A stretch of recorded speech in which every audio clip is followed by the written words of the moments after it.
sí son dos temas, uno es de rehabilitación cardiovascular y el otro es de rehabilitación respiratoria o pulmonar. Así que vamos a ir iniciando porque si no nos vamos a demorar mucho. A ver, un momentito, quiero cerrar acá. Ya está. Okay. Ya, entonces vamos empezando. Se escucha bien el audio, ¿no?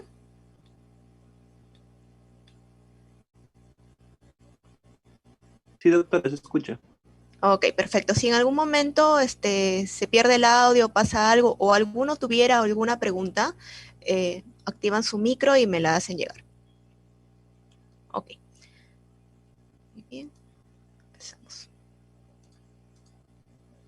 Ok, estos son los puntos que vamos a tratar acerca de la rehabilitación cardiovascular. Bueno, como conceptos generales, ustedes ya conocen que la enfermedad cardiovascular es la principal causa de mortalidad a nivel mundial. Para el año 2013 correspondía al 30% de todas las muertes. Ahora, las tasas de supervivencia han ido mejorando, perdón, como han ido incrementando las tasas de supervivencia, también han ido incrementándose las enfermedades cardiovasculares. Por ende, para el año 2030 se espera que 84 millones de personas sean diagnosticadas con alguna enfermedad cardiovascular y esto contribuye al 10% de los años de vida ajustados por discapacidad en todo el mundo.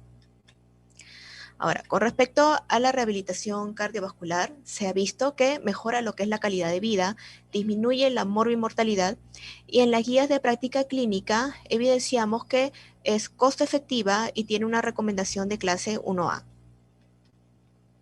Ahora, con respecto a la historia de la rehabilitación cardiovascular, nació en el año 1952 con Newman y colaboradores. Ellos emitieron este primer programa de ejercicio físico progresivo para pacientes que habían tenido un infarto de miocardio. En 1957, Hellerstein y Ford hicieron también un programa de rehabilitación para pacientes cardiópatas, iniciaban con lo que era la movilización, esto acortaba su tiempo hospitalario, también veían el impacto psicológico y su reincorporación laboral. Para finales de los años 50, Beckman fue el que diseñó el primer programa para pacientes hospitalizados, pero vemos acá es un programa sistemático, es decir, que era un programa igual para todos. Posteriormente, cada paciente que entra a un programa de rehabilitación cardiovascular son programas individualizados, porque cada paciente tiene una patología diferente, una medicación distinta, etcétera. En los años 60 ya empezaron lo que eran las primeras unidades coronarias en los países avanzados y en ellos inicialmente motivaban lo que era la movilización temprana y la integración social. Es decir, que un paciente que había tenido un infarto ya no era catalogado como un paciente que ya estaba inválido de por vida, ¿no? Sino tras un programa de rehabilitación cardíaca podría este paciente reintegrarse a sus actividades laborales y sociales. Bueno, este es el concepto de la OMS del año 1964, donde estima que la rehabilitación cardiovascular es un conjunto de actividades necesarias para que los pacientes cardiópatas mejoren su condición física, mental y social, y además ellos puedan ser reintegrados en la sociedad. Este es un gráfico donde podemos observar que en morado los países que tienen programas de rehabilitación cardíaca y además tienen estudios acerca de ellos. El color celeste están los países donde hay programas pero no hay estudios y en color amarillo no hay programas. Generalmente son los países donde hay más pobreza. Ahora, con respecto a las metas de rehabilitación cardíaca, podemos observar que son metas con respecto a la actividad física, hay otra meta con respecto a la modificación de los estilos de vida y a las intervenciones psicológicas. Entonces, vemos que con respecto al entrenamiento físico, nosotros tenemos que incentivar al que el paciente haga actividad física, de manera que haga ejercicios tanto para mejorar su resistencia, su estabilidad y su coordinación. Ahora, con respecto a la modificación del estilo de vida, el paciente tiene que dejar los hábitos que lo llevaron a un problema cardíaco, por ejemplo, el tabaquismo, el control de los factores de riesgo, las comorbilidades como la presión arterial, la diabetes, las dislipidemias y el sobrepeso. Y por último, tenemos las intervenciones psicológicas, ¿no? Sobre todo reducir el estrés, la ansiedad y la motivación. Generalmente un paciente motivado es un paciente que va a tener mucha mayor adherencia al tratamiento. Entonces, cada uno de esos impactos en la parte física, modificación del estilo de vida y el aspecto psicológico van a intensificar el tratamiento y nos va a permitir un adecuado seguimiento también. Como vemos aquí en este gráfico también, este es de la Asociación Americana del Corazón, donde podemos observar lo mismo, ¿no? Actividad física como meta, también la modificación del estilo de vida, ¿no? Dejar de fumar, alimentación saludable, adherencia a la medicación y el aspecto psicológico, que es el manejo del estrés. Ahora, en sí, ¿cómo es el programa? Vamos a ver que el programa, en sí, todos los programas de rehabilitación se manejan en equipo multidisciplinario. En el caso estrictamente de rehabilitación cardiovascular, vamos a tener la intervención del médico cardiólogo, el rehabilitador, el médico del deporte. Aquí le puse un asterisco, ya que en el país no hay muchos médicos del deporte, pero sería ideal que también formen parte de estos programas.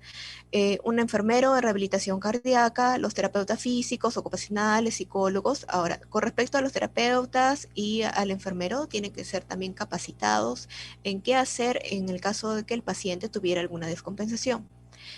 También nutrición, servicio social, bueno, algunos licenciados en educación física, deporte, que podrían formar parte también de los equipos, y psiquiatría en el caso de los pacientes que requieran, por ejemplo, manejo de depresión, ansiedad. Entonces, aquí vemos en las diferentes fases, porque el programa de rehabilitación tiene 3 fases, los diferentes profesionales que participan. Ahora, con respecto a los beneficios de la rehabilitación cardíaca, hemos visto que mejora la mortalidad, mejora la calidad de vida, también tiene un impacto en lo que es mejora la capacidad al esfuerzo, es decir, la tolerancia del paciente al esfuerzo, disminuye los síntomas, produce una estabilidad psicológica, mejora el control de los factores de riesgo, ya que también tenemos que hacer una modificación del estilo de vida del paciente y facilitar la reinserción social, laboral y familiar. Entonces, ¿en quiénes está indicado este programa? ¿No? En pacientes con cardiopatías centrales, con enfermedad vascular periférica y en sujetos con múltiples factores de riesgo. Dentro de la cardiopatía central son cardiopatías pero que están estables, ¿no? Por ejemplo, puede ser después de un infarto, pero ya tiene que estar estabilizado, angioplastía coronaria, cirugía de revascularización, angina estable, cardiopatía silente, enfermedades valvulares, insuficiencia cardíaca estable, los pacientes que usan marcapasos, tras un trasplante cardíaco, los que tienen arritmia, u otras cardiopatías. Con respecto a enfermedades vasculares periféricas, los pacientes que tienen claudicación intermitente de miembros inferiores y aquellos que tienen factores de riesgo como hipertensión, pero ya controlada, diabetes controlada, obesidad, los que han tenido antecedentes de tabaquismo, dislipidemias, pueden entrar, si son múltiples factores, en un programa de rehabilitación cardíaca. En quienes sí está contraindicado, aquellos que están inestables, si lo queremos decir en macro, ¿no? Un infarto en su estadio precoz, ¿no? Cuando no está estabilizado aún, un Angor inestable, valvulopatías graves, hipertensión descompensada, insuficiencia cardíaca descompensada, arritmias graves, endocarditis infecciosa, en sí cualquier proceso infeccioso está contraindicado, cardiopatías congénitas, severas no corregidas, tromboembolia pulmonar, tromboflebitis, diabetes descompensada, aneurisma disecante de la aorta y sospecha de lesión de tronco coronaria izquierda. Ahora, con respecto a contraindicaciones absolutas, podemos ver que hay 2 grandes contraindicaciones absolutas. Una es el aneurisma disecante de la aorta y la estenosis grave del tracto de salida del ventrículo izquierdo. Ahora, con respecto a la actividad física, ¿no? Primero la definición, la actividad física es el movimiento corporal que produce un gasto de energía que va más allá del reposo. Ahora, como recomendación, se indica que los pacientes adultos deben hacer actividad física mayor o igual a 150 minutos de actividad física de intensidad moderada por semana. Eso quiere decir, por ejemplo, 3 veces por semana, por lo menos 60 minutos, o de repente más días, pero con menor tiempo. Entonces, esto a partir de los 150 minutos vamos a tener recién un beneficio en la salud, incluida la reducción de la mortalidad. Entonces, la dosis ideal de ejercicio, de actividad física, es que produzca un gasto energético de 1.500 a 2.000 kilocalorías a la semana. Una sesión de rehabilitación va a haber un gasto energético de 200 a 400 kilocalorías. Entonces, implica, si es que el paciente va 2 a 3 veces por semana, que también tiene que hacer actividad en su casa, de manera que el gasto total a la semana sea de 1.500 a 2.000 kilocalorías. Ahora, como componentes de la rehabilitación o componentes centrales, vemos primero la evaluación del paciente. Hemos mencionado un poco que los programas son individualizados, entonces cada paciente tiene un diagnóstico distinto, una comorbilidad diferente, una medicación diferente, diferentes edades, entonces debemos hacer una correcta evaluación para indicar qué tipo de ejercicio va a hacer el paciente. Bueno, ya lo que es el entrenamiento, el asesoramiento de su actividad física, el asesoramiento nutricional, el control del peso y factores de riesgo y el manejo psicosocial. Ahora, con respecto a las fases de la rehabilitación cardiovascular, vamos a ver que son 3 fases, ¿no? Una es la fase precoz o post-evento. Esta fase 1 es una fase hospitalaria. Generalmente en la fase hospitalaria, lo más común, y si el paciente se encuentra estable, normalmente sale entre 10 a 14 días. En algunos pacientes, si tuvieran muchas comorbilidades, ha estado muy descompensado, pueden quedarse de repente hasta un mes. Luego va la fase 2, que es la fase ambulatoria propiamente dicha, ¿ya? Donde esta fase dura generalmente 2 meses, cuando el paciente está en su casa y va al hospital, hace terapia, regresa a su casa. De esta forma lo va a hacer durante 2 meses. Pero no significa que ahí se acabó. Entonces el paciente posteriormente va a seguir en su control durante hasta 6 meses. Es decir, que mensualmente irá a controles de manera que se le haga un seguimiento supervisado y se controle que realmente está cumpliendo, ¿no?, con la actividad física, sus factores de riesgo están controlados, está controlado su peso. Entonces, si concluye bien la fase 2, recién va a pasar a la fase 3, que es una fase de mantenimiento. Esto lo voy a explicar a detalle conforme vemos las fases. Entonces, la fase 1, como les mencionaba, es una fase hospitalaria, ¿no? El paciente tras el evento. ¿Cuál es el objetivo de la fase 1? En todos los pacientes el objetivo va a ser movilización precoz y la autonomía del paciente. La movilización precoz lo que va a hacer es evitar los efectos del encamamiento, ¿no? Un paciente que está mucho tiempo echado va a disminuir lo que es masa muscular, se va a desacondicionar físicamente. Si está en una sola posición puede hasta tener escaras. También nosotros tenemos que evitar esto mediante la movilización precoz, motivar al paciente a empezar a moverse, ¿no? De repente sentarse al borde de la cama. Luego también la terapia se inicia con terapia respiratoria, bueno, estas técnicas de movilización, y se promueve la autonomía. Es decir, que el paciente pueda, por ejemplo, comer solo, peinarse, lavarse la cara, los dientes, y estas cosas lo tienen que aprender desde la fase 1. Ahora, recordemos aquí, el programa siempre va a ser individualizado. Ok, entonces en la fase 1 tenemos esta fase hospitalaria que podríamos dividirla en un agudo y subagudo. Agudo correspondería exactamente a la primera semana, podría ir a veces hasta la segunda semana, de acuerdo a la severidad del paciente, ¿no? La mayoría una semana nada más, o incluso de repente un poco menos de días. Pero eso depende de la evolución de cada paciente. Hay pacientes con más comorbilidades, de repente con mayor edad, que demoran un poco más. Luego, un periodo subagudo que es a partir de la segunda semana, también dura una semana, en algunos casos 2. Y bueno, se promueven lo que son primero ejercicios pasivos, luego activos, se inicia con caminata y fisioterapia.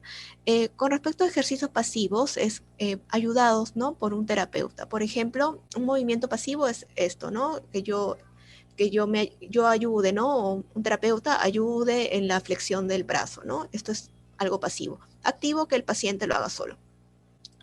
Entonces, inicialmente los ejercicios pasivos ayudan a mantener los rangos articulares. Los ejercicios activos lo que van a ayudar es ya a la contracción muscular, ¿no? A evitar la atrofia muscular. Luego la fase de transición, bueno, esta es una fase donde el paciente ya está de alta. En esta fase se hace un estudio que es la prueba de esfuerzo, donde nos va a determinar cuál va a ser la intensidad del ejercicio para que el paciente inicie la fase 2.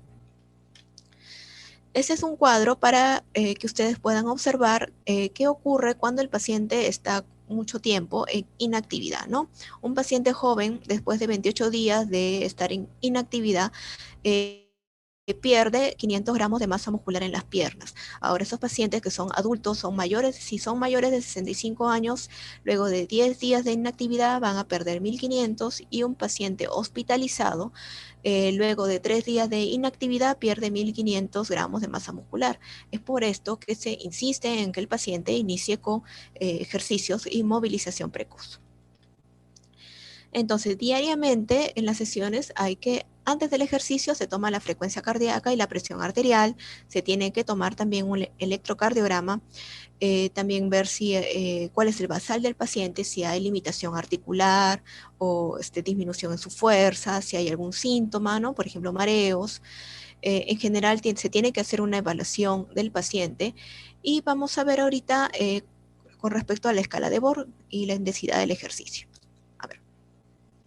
Esta es la escala de Borg. La escala de Borg lineal es del 6 al 20 y la no lineal va del 0 al 10. La más usada es esta, la lineal, en la cual el paciente va a decir cómo percibe su esfuerzo, ¿no? Por ejemplo, el paciente está caminando dentro de su cuarto, ¿no? Entonces, y el paciente dice que lo siente como algo ligero, ¿no? Entonces estaría en una escala de Borg 11, ¿no? En algunos momentos de repente el paciente puede decir que está caminando y se siente muy agotado, ¿no? Entonces correspondería al 20, entonces significa que estamos excediéndonos con respecto a su actividad física. Entonces debemos reducir su actividad física de manera que su esfuerzo sea percibido por el paciente como liviano o hasta moderado. La escala de Borg se usa igual, también debemos correlacionarla con la frecuencia cardíaca máxima. Ahora, la frecuencia cardíaca máxima es 222 menos la edad. No significa que el paciente voy a esperar hasta que llegue a mi frecuencia cardíaca máxima, sino que el ejercicio debe ser de una intensidad que sea un 70% de la frecuencia cardíaca máxima. A lo mucho son 20 pulsaciones, un poco más de su basal, ¿no? Entonces, igual siempre hay que hacerlo esto de forma controlada, ¿no? De acuerdo a cómo va haciendo el ejercicio, se va a ir controlando el paciente. ¿Cómo me siento? ¿Se siente bien? ¿Se siente con una intensidad leve o con una intensidad muy fuerte? Entonces vamos a ir reduciendo o aumentando la intensidad del ejercicio. Ahorita lo vamos a describir un poco mejor. Esa es la otra escala que les mencionaba, la no lineal del 0 al 10, pero la más usada es la lineal, del 6 al 20. Entonces, en la fase 1, que es el periodo agudo, ¿no? El paciente ha tenido su evento y ya está apto para iniciar la rehabilitación, inicia el tercer día, ¿no? Obviamente el paciente no tiene que tener dolor, porque si no, también eso limita su proceso de rehabilitación. Entonces se insiste en el paciente en autonomía, es decir, que pueda lavarse las manos, pueda comer solo, pueda lavarse los dientes, lavarse la cara, pueda sentarse al borde de la cama. Se inicia la fisioterapia individualizada, como les mencionaba, primero los ejercicios pasivos, posteriormente iniciará con algunos activos, ¿no? Es decir, que el paciente contraiga sus músculos, haga un poco él mismo los movimientos, y algunos ejercicios de respiración diafragmática. Entonces, durante este periodo agudo, que es la primera semana nada más, no debemos aumentar los 10 latidos durante la actividad física, ¿no? De su basal, del basal, imagínense que el basal fuese 90, hasta 100, no debo pasarme a 110, ¿no? Y ahí estaría mucho su actividad física, ¿no? Entonces debemos solamente no aumentar 10 latidos por minuto en cada actividad. Ahora también depende si está usando algún beta bloqueador, ya que el beta bloqueador disminuye la frecuencia cardíaca, ¿no? Entonces debemos tener cuidado. De repente el paciente aparentemente no sube su frecuencia cardíaca, pero ya se siente cansado, ¿no? Entonces yo me estoy pasando de la actividad física. Por eso debemos correlacionarlo con la escala de Borg. La escala de Bohr me va a dar información acerca de cómo percibe la intensidad del ejercicio. No se olviden que debe percibirlo como un esfuerzo leve a lo mucho moderado, entre 11 a 13 de esta escala de Bohr lineal.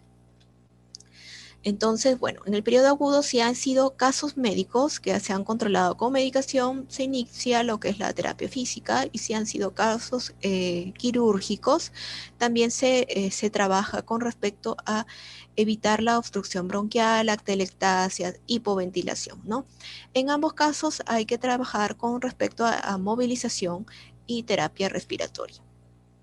Ahora, en el periodo agudo, en los pacientes que han tenido una esternotomía, es indicado que los pacientes realicen ejercicos de brazos, pero de forma simétrica, ¿no? Es decir, por ejemplo, que levanten los dos brazos al mismo tiempo. Ahora, cuando ha sido mini toracotomía, pueden hacer ejercicios asimétricos, ¿no? Pueden hacer levantar los brazos, por ejemplo, de manera intercalada. En el caso de endoscopía, sí pueden hacer todas las técnicas de kinesioterapia respiratoria. Ahora, en el periodo agudo debe recuperar alrededor del 70-80% de su capacidad vital antes del alta, y debe realizar la deambulación autónoma. Esa es nuestra meta. También debemos hacer algunas pruebas psicológicas, ya que es importante saber si el paciente tiene depresión, ansiedad, hasta bajo estrés, cómo se siente en el momento, y posteriormente ver su impacto con la rehabilitación, si ha mejorado su impacto, su nivel de estrés, ¿no? Si ya no tiene depresión o de repente necesita alguna intervención de psiquiatría, ¿no? Ahora, el periodo subagudo es a partir de la segunda semana. Puede ser solamente esas 2 semanas si el paciente sale de alta, o de repente puede extenderse un poco más. Esto es de acuerdo a lo que ya indique el cardiólogo y hasta cuándo le dé el alta.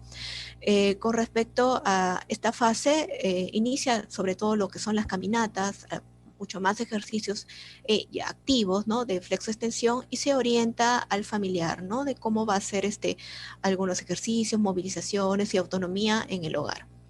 La frecuencia de los ejercicios va a ser 2 a 3 veces al día, ¿no? Con un aumento gradual de minutos, y tampoco debe superar los 20 latidos de la frecuencia basal. Ya el paciente de alta va a pasar por una fase de transición, ¿no? Que la fase de transición debe ser lo más corta posible. En algunos casos podría durar hasta un mes, pero lo ideal es que sea incluso menos. En esta fase de transición lo que se hace es que se tiene que tomar el test de ergometría para saber cuál va a ser la intensidad del ejercicio que va a iniciar el paciente con la fase 2. Entonces, la prueba que se hace es este test de ergometría, test ergométrico o prueba de esfuerzo, en la cual se va a cuantificar la tolerancia del paciente al ejercicio. Esta es una prueba gold estándar, y con ella nosotros vamos a tener un registro para poder indicar el tipo de ejercicio que va a iniciar el paciente. Entonces, en esa prueba de esfuerzo, como pauta, son 20 a 30 latidos por encima de la frecuencia cardíaca en reposo, ¿no? Su actividad física no debe subir de esa puntuación, con una frecuencia cardíaca máxima de 120 a 140, o una actividad física de 4 a 6 METs, ¿no?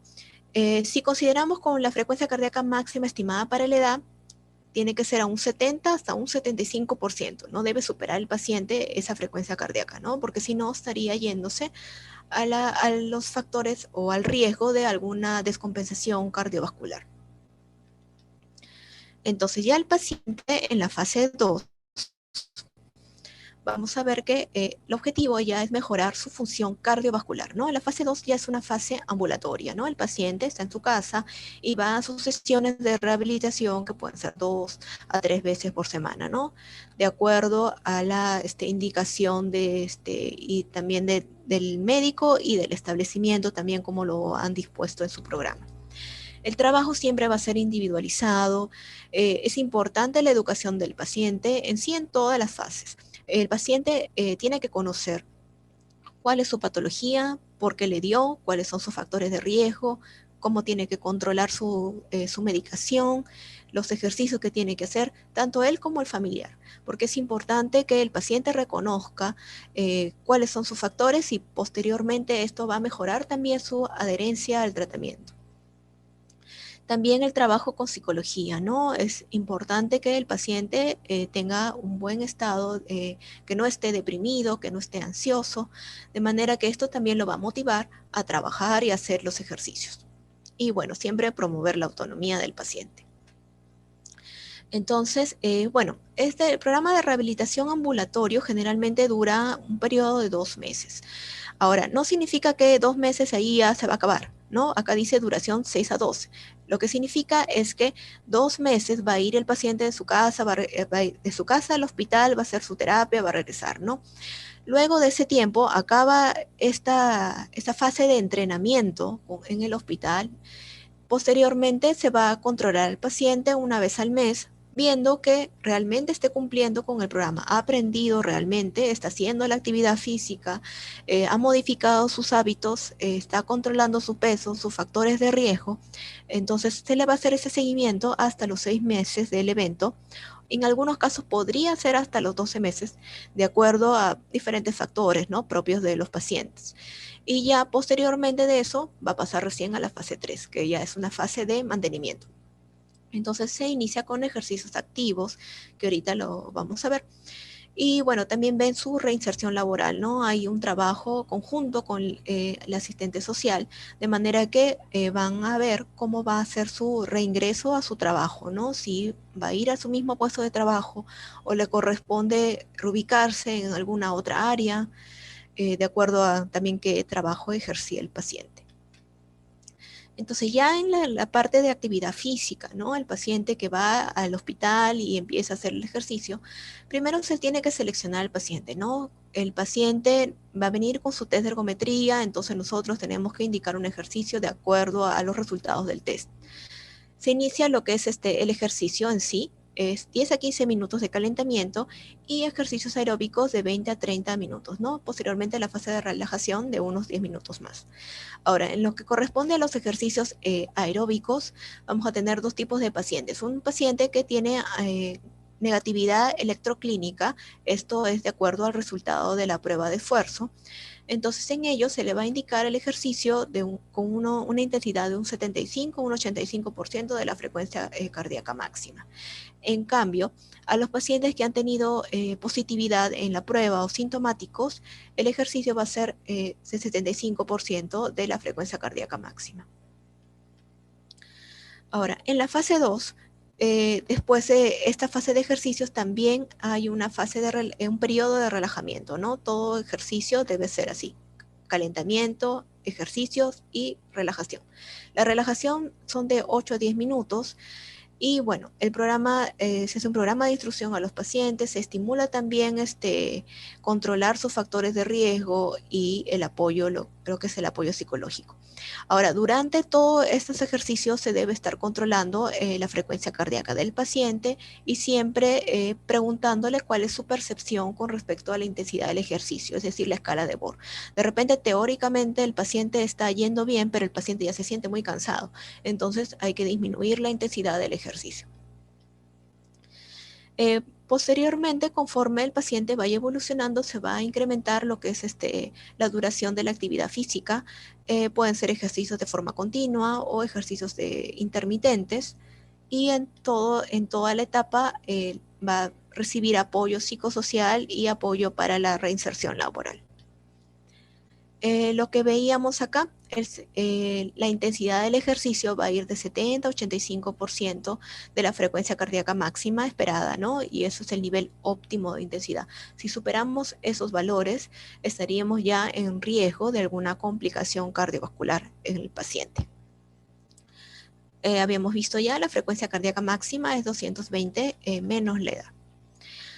Ahora, con respecto a la fase 3, ya el paciente está en una fase ya de mantenimiento, es decir, el paciente ya aprendió, ya sabe cómo hacer su actividad física, ya sabe identificar sus síntomas, ya sabe cómo va a ser su percepción del esfuerzo, que tiene que ser entre leve y moderado, ha controlado sus factores de riesgo, se mantiene en un buen peso. Entonces, esta ya es una fase de mantenimiento que va a durar toda la vida, es decir, el paciente siempre tiene que mantenerse en este ritmo de vida, en esta actividad. Como dice acá, consolida la modificación de los hábitos de conducta. Entonces, es preferible que el paciente haga actividad física que puede ser marcha de unos 30 a 60 minutos al día, de unos 4 a 5 kilómetros por hora. Puede hacer también natación, hay algunas otras actividades que puede hacer como yoga, tai chi, que sí no tienen tanto efecto cardiovascular, pero ayudan también en lo que es el impacto psicológico y a disminuir el estrés. Entonces el paciente tiene que continuar con su actividad física, no debe de ser menor de 5 MET, control de sus factores de riesgo. En la fase ya de mantenimiento, como el paciente ya ha aprendido cómo manejar y cómo modificar su estilo de vida, ya se va a hacer la reevaluación cada 3 meses, después cada 6 y después al año. Y se le va a realizar una ergometría una vez al año. Ahora, esto no quiere decir que el año, la ergometría, ¿no? Si el paciente se ve que está descompensado o que necesita un test ergométrico, se le tomará antes, ¿no? Eso es de acuerdo a la evaluación del médico. Ahora, lo que corresponde a esta actividad de 5 METs es como hacer hasta ciclismo de 15 kilómetros por hora, ¿no? Este es un cuadro donde pueden ver equivalencias con respecto a la actividad. Ahora, con respecto a la modificación del estilo de vida, hemos visto que el paciente necesita conocer cuáles son los hábitos saludables con respecto a la alimentación, el ejercicio, manejo del estrés y dejar el hábito tabáquico. Aquí podemos ver entonces, en resumen, con respecto a las 3 fases, ¿no? La fase 1 se inicia con lo que es movilización pasiva, luego ejercicios activos. La fase 2 ya es la actividad física, ya propiamente dicha, que va el paciente al hospital, hace su actividad física, regresa, se mantiene, modifica sus estilos de vida. Y en la fase 3, la fase de mantenimiento, ¿no? Que debe durar toda la vida. Ahora, hay una nueva oferta que es la telerehabilitación cardíaca, ¿no? Que esto es una nueva alternativa de rehabilitación que puede ser de forma síncrona o asíncrona. Como podemos ver, aquí la rehabilitación, la telerehabilitación cardíaca no nació a partir de la pandemia, sino desde antes, incluso desde el año 2017 hay una revisión del Cochrane donde nos dice que la rehabilitación a distancia es igualmente de efectiva que la rehabilitación cardíaca realizada en las instalaciones hospitalarias. Y en este artículo del 2019 nos dice que promueve la adherencia al tratamiento, ¿no? El paciente tiene mejor adherencia ya que lo hace en un programa a distancia. Bueno, con respecto a los resultados de la rehabilitación cardíaca, tienen resultados en la parte de salud, ¿no? Mejoran lo que es la morbilidad, la mortalidad, la calidad de vida, ¿no?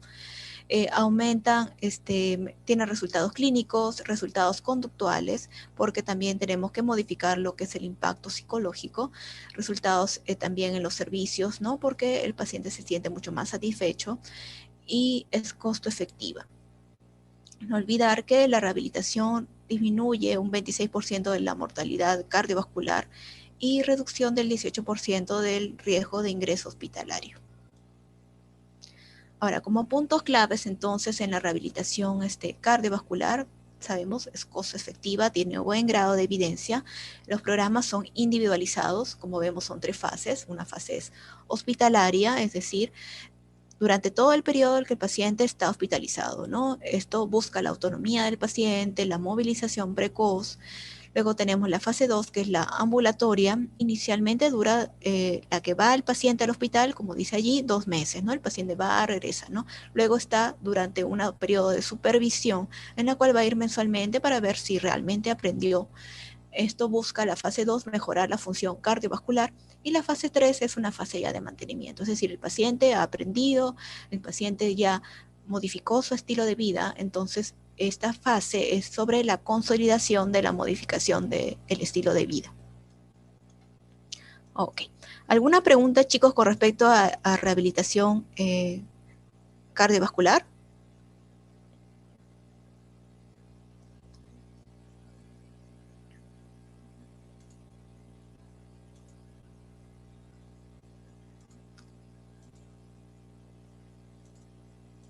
Ok, bueno, si no hay preguntas, seguimos con el otro tema porque son 2. Muy bien.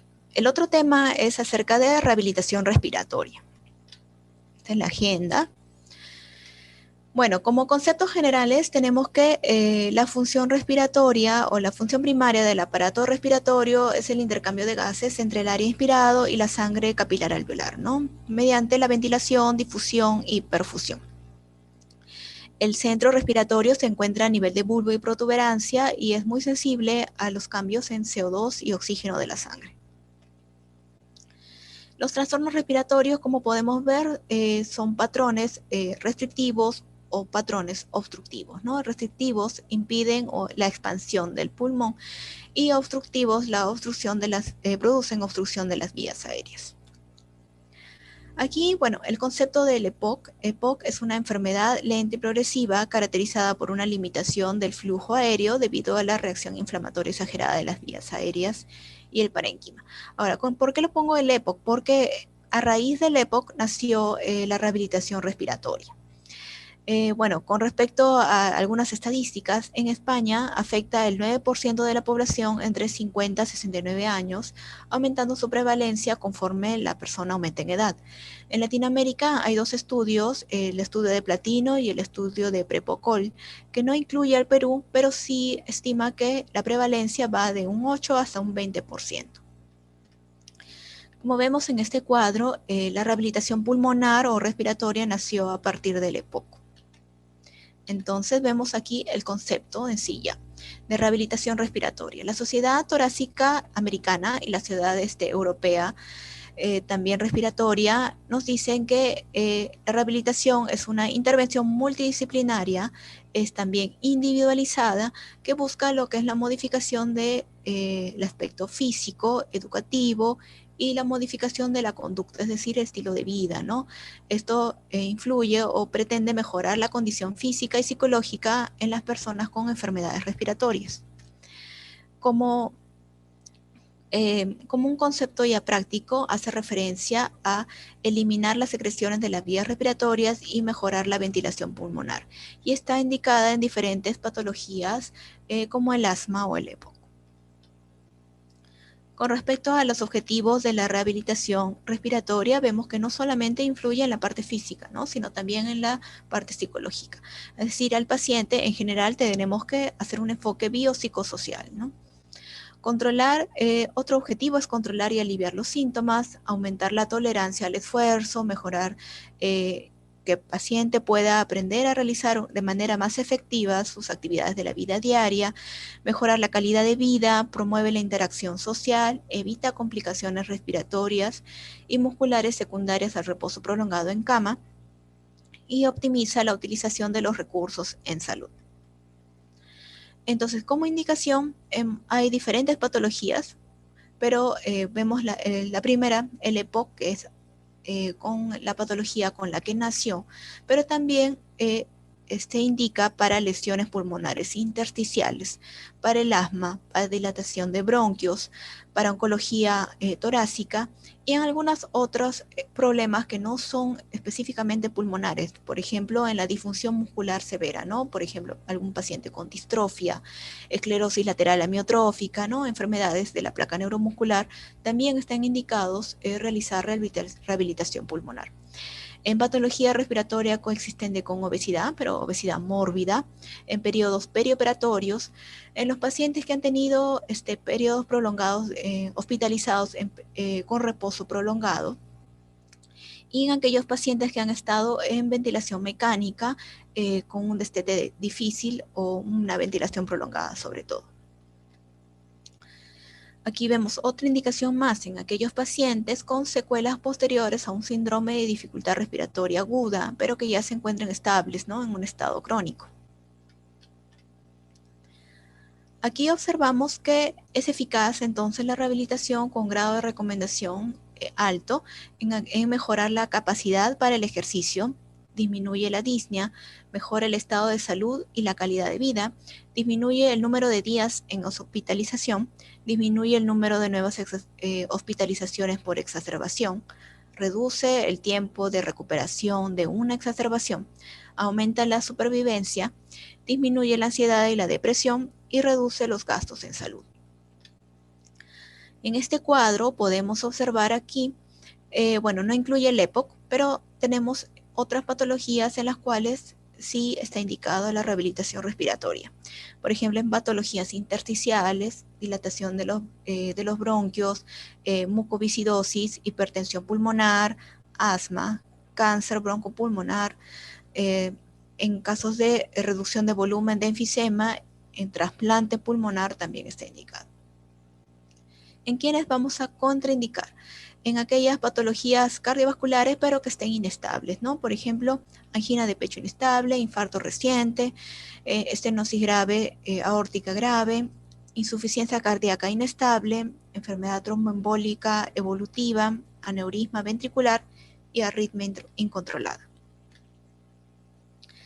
También se contraindica en algunas alteraciones motoras o neurológicas que impidan que realice el ejercicio, en paciente que tenga algún problema cognitivo psiquiátrico que tampoco pueda colaborar con el programa, en procesos infecciosos activos sin tratamiento y pacientes con contraindicaciones de paramovilización. ¿Cuáles son los contenidos del programa? Vamos a ver que en todo paciente primero vamos a hacer una evaluación, ¿no? ¿Cuál es el basal del paciente? ¿Por qué vino? ¿Fumaba, no fumaba? ¿Cuáles son sus factores de riesgo? Educación terapéutica, es decir, todos los pacientes deben conocer cuál es su patología, por qué le dio, cuál es la meta con respecto a la rehabilitación, qué es lo que queremos buscar. De esa manera vamos a incrementar en los pacientes la adherencia al tratamiento. Ahora, con respecto al entrenamiento físico, vemos que el entrenamiento físico no es solamente trabajar músculos respiratorios, sino también músculos periféricos. Los músculos periféricos los que nos van a ayudar es mejorar la tolerancia al esfuerzo. También vamos a tener el apoyo psicosocial, que es bastante importante, consejería nutricional, ergoterapia, que es esta terapia ocupacional, y apoyo social. No olvidarse que también todos los programas son individualizados porque cada paciente es distinto. Entonces, en la evaluación inicial hay que hacer una evaluación exhaustiva de cómo está el paciente de forma basal, ¿no? Cuáles son sus factores de riesgo, está tomando medicación, necesita usar oxígeno suplementario, no necesita, etcétera. Todo trabajo de rehabilitación es en equipo multidisciplinario, ¿no? En este caso va a estar el neumólogo, el rehabilitador, terapia física, ocupacional, psicólogo, asistente social, en algunos casos de repente hasta un psiquiatra, de acuerdo a si el paciente tiene depresión, ansiedad y que necesita alguna intervención mayor. Entonces, ¿cómo vamos a hacer la exploración funcional del ejercicio? En este caso, hay una prueba que es Gold Standard para ver la función respiratoria, que es esta prueba de ejercicio cardiopulmonar o PEC. Esta prueba permite determinar el umbral ventilatorio con base en una intensidad de ejercicio y una frecuencia cardíaca umbral que corresponde al nivel de entrenamiento. Ahora, es lo ideal que se haga esta prueba, pero muchas veces no se puede. Entonces, cuando no se puede, se hacen algunas otras pruebas de campo, como esta, ¿no? El test de la marcha de los 6 minutos.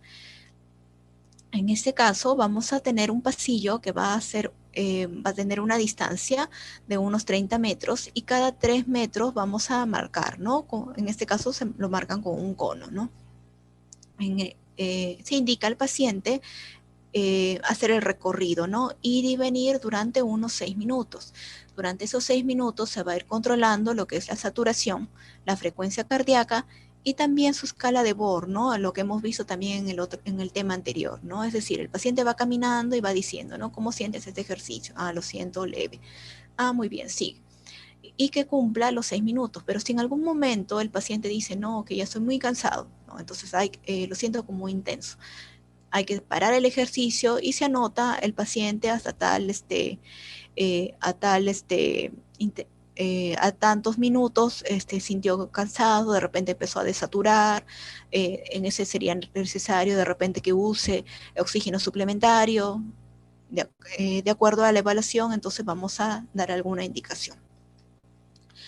El equipo que se usa, ¿no? Un cronómetro, porque tenemos que ver los 6 minutos, los conos, ¿no? Para marcar, hay que tomar la frecuencia cardíaca antes, la frecuencia cardíaca y la presión arterial antes y después del ejercicio. Y durante el ejercicio se va a estar midiendo también no solamente la frecuencia, sino la saturación de oxígeno. En algunos casos puede usar oxígeno suplementario. No se olviden eso, ya lo vimos en la otra clase, la escala de Bohr, ¿no? La escala de Bohr, el paciente debe percibir su intensidad de ejercicio como leve o moderado. También hay que valorar lo que es la calidad de vida del paciente, ¿no? Eso lo podemos valorar mediante cuestionarios. Un cuestionario genérico es el SF-36, pero hay otro cuestionario que es el cuestionario de St. George, que es específico para patologías obstructivas, ¿no? Como el EPOC, como el asma, bronquiectasias, mucoviscidosis.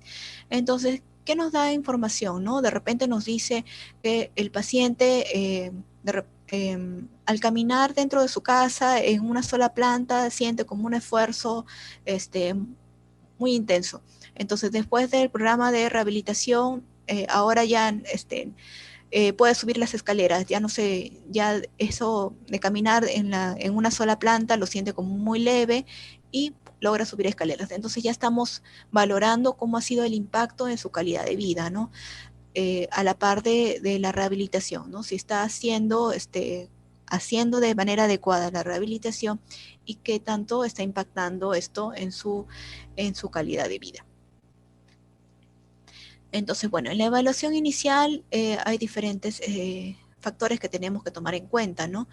Su diagnóstico, cuál es su basal con respecto a su peso, su índice de masa corporal, sus hábitos alimenticios, sus factores de riesgo, comorbilidades que pueda tener, la valoración que me da o el informe de esta prueba, el PEC, ¿no? La prueba de esfuerzo cardiopulmonar, o también, si no, con la evaluación que me da o el informe que me da la prueba de campo, ¿no? El test de la marcha de los 6 minutos. El punto 2 es con respecto a la educación terapéutica, ¿no? Todo paciente siempre, en general, en todo proceso de rehabilitación, y no solamente rehabilitación, en cualquier patología, el paciente siempre tiene que conocer por qué le dio su enfermedad, tiene que modificar sus hábitos de vida. De esta manera vamos a incrementar su adherencia a los tratamientos. Entonces, en el caso del paciente con un problema respiratorio cardiopulmonar, en general se tiene que evitar lo que es este hábito tabáquico. Entonces, si el paciente fumaba, tiene que dejar este hábito, también debe mejorar su peso. Ahora, muchas veces se opta por estas sesiones conjuntas, ¿no? De educación colectiva, ¿no? Eso es importante ya que motiva más a los pacientes, ¿no? Hay pacientes que incluso ya que son nuevos y que se sienten más motivados con los pacientes que ya están en el programa y pueden decir su experiencia y su mejoría con respecto a la calidad de vida. Ahora, ya entrando al entrenamiento, habíamos mencionado que no solamente es entrenamiento de músculos respiratorios, sino también entrenamiento de músculos periféricos. Entonces, empezamos con los músculos periféricos. Estos son ejercicios de resistencia tanto de miembros superiores como de miembros inferiores que mejoren lo que es la tolerabilidad al esfuerzo, pero sin que modifique el volumen expiratorio máximo por segundo.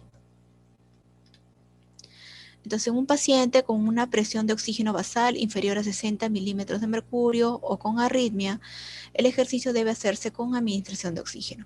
Otra forma de saber si necesita o no necesita de oxígeno es registrando su saturación, ¿no? Lo ideal es que el paciente durante el ejercicio tenga una saturación mayor de 90%. Ahora, si tuviera menos, es necesario que el paciente use un oxígeno suplementario. Puede hacer diferentes tipos de ejercicios de entrenamientos, de resistencia, ¿no? Eso es ya de acuerdo a qué instrumentos disponga el centro de rehabilitación. Entonces se indica al paciente hacer repeticiones, ¿no? Algunas series de ejercicios, ¿no? Activos, puede ser de 8 a 12 movimientos con periodos de descanso. Se pueden usar diferentes materiales como pesas, bandas elásticas, etcétera. Y en algunos pacientes que tienen mucho más desacondicionamiento se pueden usar algunos agentes físicos, ¿no? Por ejemplo, las corrientes rusas, que son corrientes de fortalecimiento. Aquí observamos algunos de los materiales, ¿no? Las pesas, las bandas elásticas y el trabajo en gimnasio, ¿no? Muchas veces los pacientes trabajando de forma colectiva se sienten más motivados. Ahora, con respecto al entrenamiento de los músculos respiratorios, estos mejoran la fuerza y la resistencia de esos músculos, la disnea y la distancia recorrida en la prueba de marcha. Ahora vamos a ver que hay diferentes, se pueden hacer algunos ejercicios con o sin algún dispositivo. Vemos que mejoran la fuerza respiratoria y disminuyen el número de infecciones respiratorias, mejoran también el drenaje bronquial y eso tiene nivel de evidencia 1. Tenemos algunas técnicas de kinesioterapia respiratoria. Estas van a incluir ejercicios respiratorios y ejercicios de drenaje bronquial. Con respecto a los ejercicios respiratorios, el trabajo ventilatorio lo que hace es permitir que los volúmenes lleguen hasta los lugares más bajos, ¿no? Es decir, que permite desplazar el volumen de cierre de pequeños bronquios hacia los volúmenes pulmonares más bajos. Ahora, en este artículo, por ejemplo, dice que no muestra ninguna mejoría en la prueba de marcha de los 6 minutos. Y es cierto, ya que nosotros, como hemos visto, no solamente es un trabajo de músculos respiratorios, sino también tiene que ir a la par de musculatura periférica. Por eso es que el manejo en lo que es rehabilitación respiratoria y el entrenamiento muscular no es solamente respiratorio, ¿no? Sino músculos respiratorios, sino también entrenamiento de músculos periféricos, que son los músculos periféricos son los que van a mejorar lo que es la tolerancia al esfuerzo. Algunas técnicas también de relajación se les enseña al paciente, ¿no?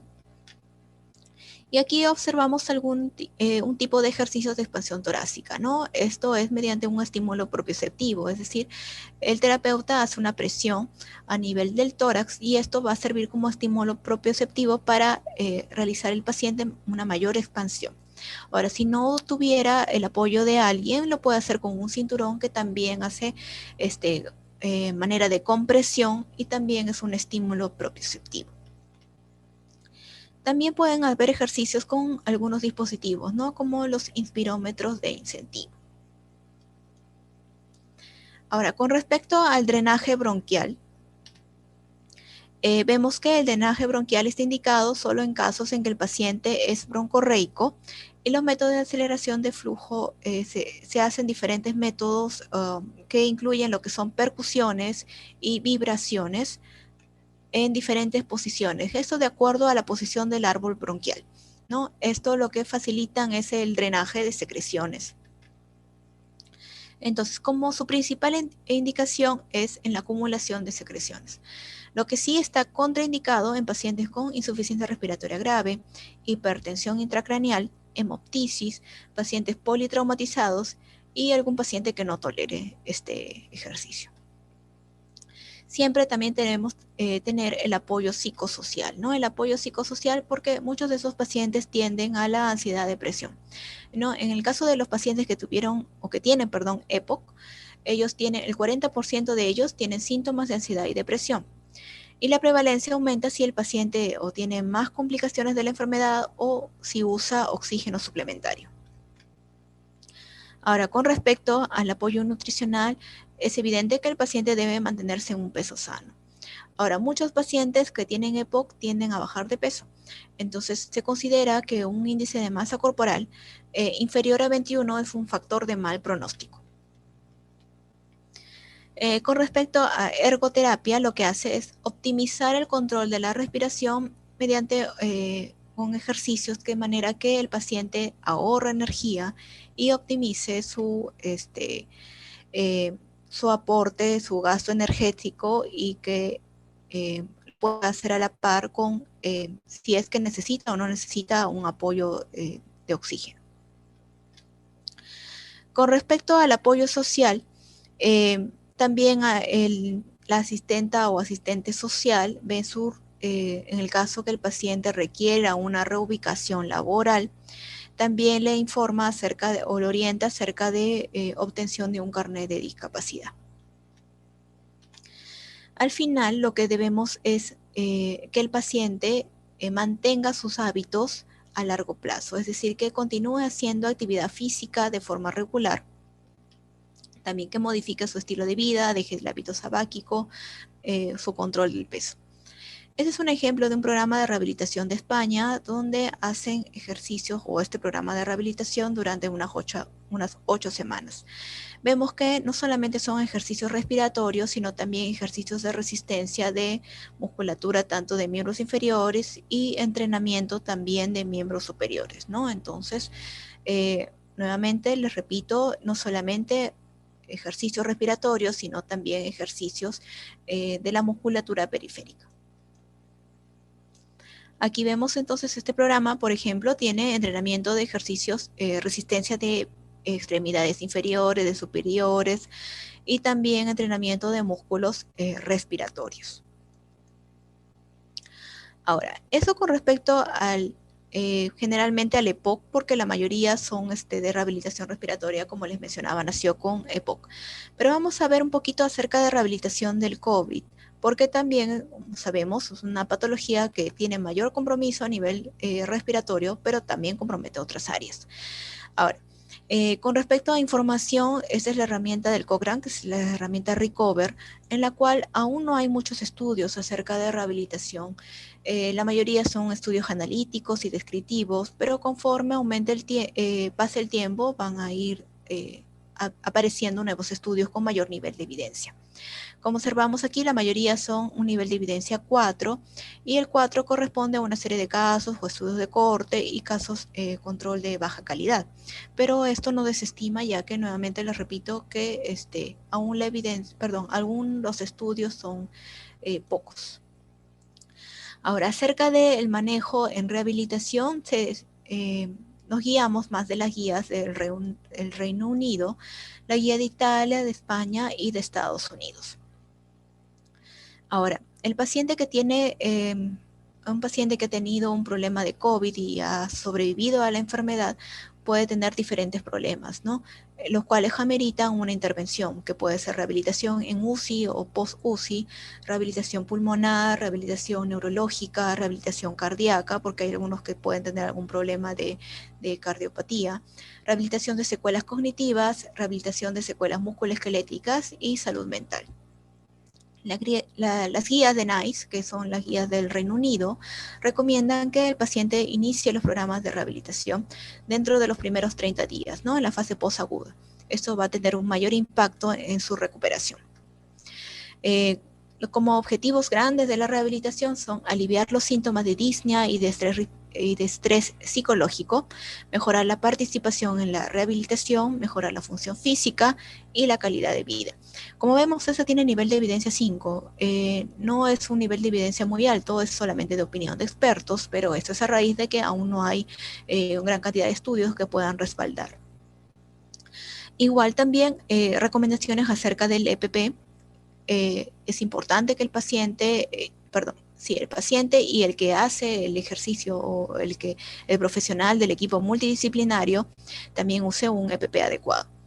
Y los programas siempre van a ser individualizados. Todo trabajo en rehabilitación es en equipo multidisciplinario. En todo aspecto también nuevamente se insiste en la educación del paciente, ¿no? El paciente tiene que conocer su patología, igual su familia, y esto mejora su adherencia al tratamiento. Con respecto a las ofertas de rehabilitación, hay una oferta intrahospitalaria, una oferta ambulatoria y una de telerehabilitación. Con respecto a la parte de telerehabilitación, es solamente en algunos pacientes que se considera que están estables y que pueden ser parte de este tipo de programa. Ahora, con respecto a la rehabilitación en pacientes graves o pacientes que están críticos o en UCI, como recomendación general, debemos hacer una evaluación exhaustiva del paciente. El paciente tiene que estar estable hemodinámicamente para poder recién iniciar un programa. Siempre tiene que garantizarse el EPP adecuado. Como pilar en la rehabilitación en unidades de cuidados intensivos, se indica que se debe mantener un manejo de un posicionamiento, es decir, que ustedes han escuchado que muchas veces se indica al paciente en una posición de cúbito prono, lo cual mejora su nivel de oxigenación. También se incentiva lo que es la movilización temprana, inicialmente para mantener los rangos articulares, es decir, estos movimientos pasivos, Esto también evita el desacondicionamiento físico, la formación de escaras y posteriormente el manejo respiratorio sin desencadenar la tos. Siempre las intervenciones deben ser basadas en el estado cognitivo y el estado funcional del paciente. No voy a ahondar más en la parte de UCI porque eso es parte del seminario. Ahora, con respecto a la rehabilitación pulmonar del paciente con COVID, tenemos objetivos al corto plazo, que son aliviar la disnea, aliviar la ansiedad y la depresión, y a largo plazo mejorar su calidad de vida y su retorno a la sociedad. Hola, pastilla, dos disciplinas. ¿Alguien tiene su micro activo, chicos? Pastilla, dos disciplinas. Ok. Con respecto a los programas de rehabilitación pulmonar, entonces tenemos entorno, en entorno hospitalario, entorno ambulatorio y el entorno domiciliario, es decir, de forma remota, como les había mencionado.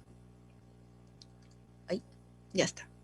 Entonces, los pacientes que están hospitalizados, pero no están graves, es decir, no están en la UCI, es igual como cualquier programa de rehabilitación pulmonar. Hay que hacer una evaluación del paciente para indicar su tipo de actividad física que va a ser educación y el entrenamiento físico de músculos periféricos y de músculos respiratorios. Se indica inicialmente un ejercicio de baja intensidad, es decir, menor o igual a 3 MET o equivalente. Menor de 3 METs o 3 MET es como caminar a 4 kilómetros por hora. Con respecto ya al paciente de alta, ¿no? El paciente que ya inicia rehabilitación pulmonar o respiratoria, ya puede hacerlo de forma ambulatoria o de forma domiciliaria o en forma remota, ¿no? Ahora, como les decía, no todos los pacientes van a hacerlo de forma remota. Hay algunos pacientes que lo podrían hacer, que tienen que estar estables y tienen que contar con algún familiar que los apoye, ¿no? Si es un paciente que es medio inestable o que de repente no tiene un apoyo de un familiar que lo asista durante el ejercicio, durante la sesión, es recomendable que vaya de forma ambulatoria. Como les mencionaba, todo el programa, evaluación, educación y el entrenamiento físico. Aquí observamos un programa de rehabilitación domiciliaria o mediante telerehabilitación, ¿no? Que de la misma forma se puede hacer de forma sincrónica o forma asincrónica. Aquí observamos un programa de rehabilitación domiciliaria o telerehabilitación asíncrona, es decir, que es mediante un material pregrabado, ¿no? Este es de la Fundación Británica Pulmonar, en la cual tiene ejercicios por niveles.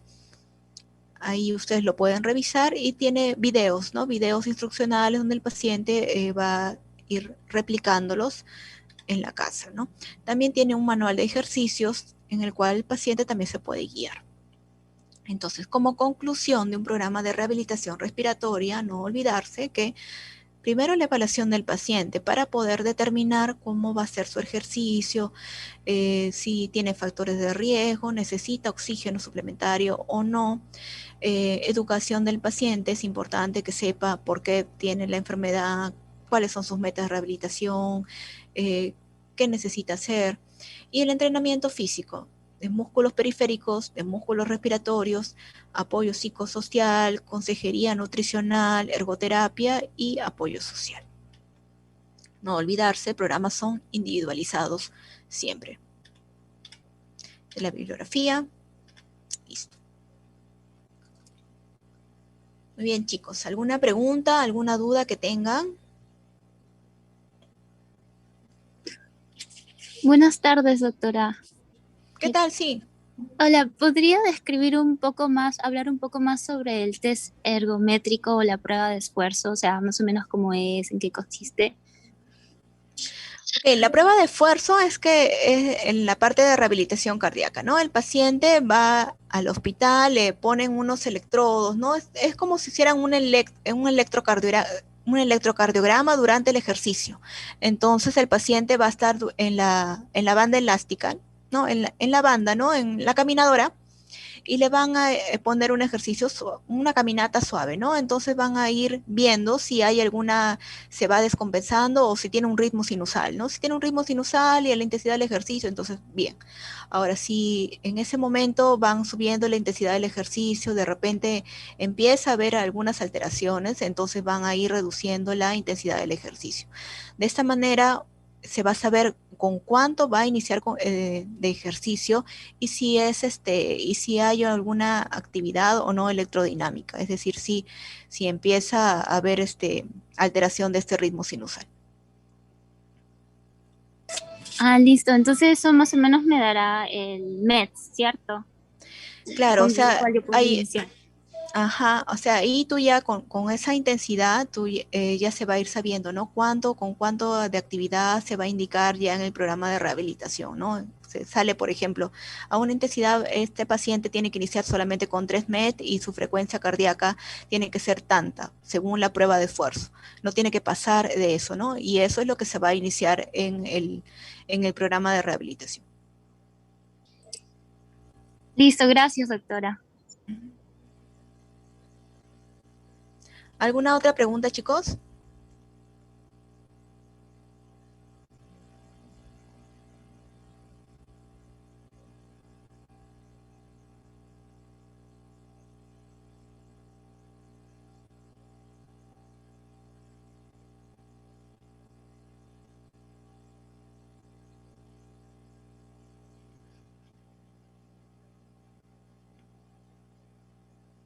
Uh-huh. Que muy bien, chicos, si no tienen ninguna duda, terminamos por hoy. Terminamos la Doctora, clase. Sí, dime. doctora, buenas, una consulta. Es que en la diapositiva de cardiovascular se menciona como contraindicación IMA en su estadio precoz. ¿Sería estadio precoz cuánto tiempo aproximadamente? ¿Serían días o semanas? No, son días. Si es que el paciente ya está estable, entonces ya podría iniciar el programa, ¿no? Pero si es que eso depende también de la indicación del cardiólogo, ¿no? Si ya el paciente está estabilizado después del infarto, puede iniciar el programa. Como te digo, depende de la indicación de cardiología. Está bien, doctora, gracias. Uh-huh.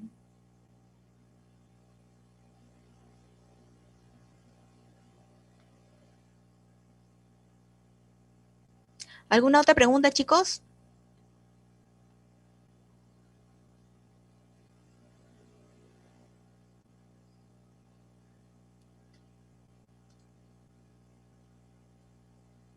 Muy bien, entonces terminamos por ahora. Muchas gracias, entonces. Buenas tardes, doctora, gracias. Chao, chicos, gracias. Gracias, doctora. Buenas tardes. Gracias, doctora. Hasta luego. Gracias, doctora.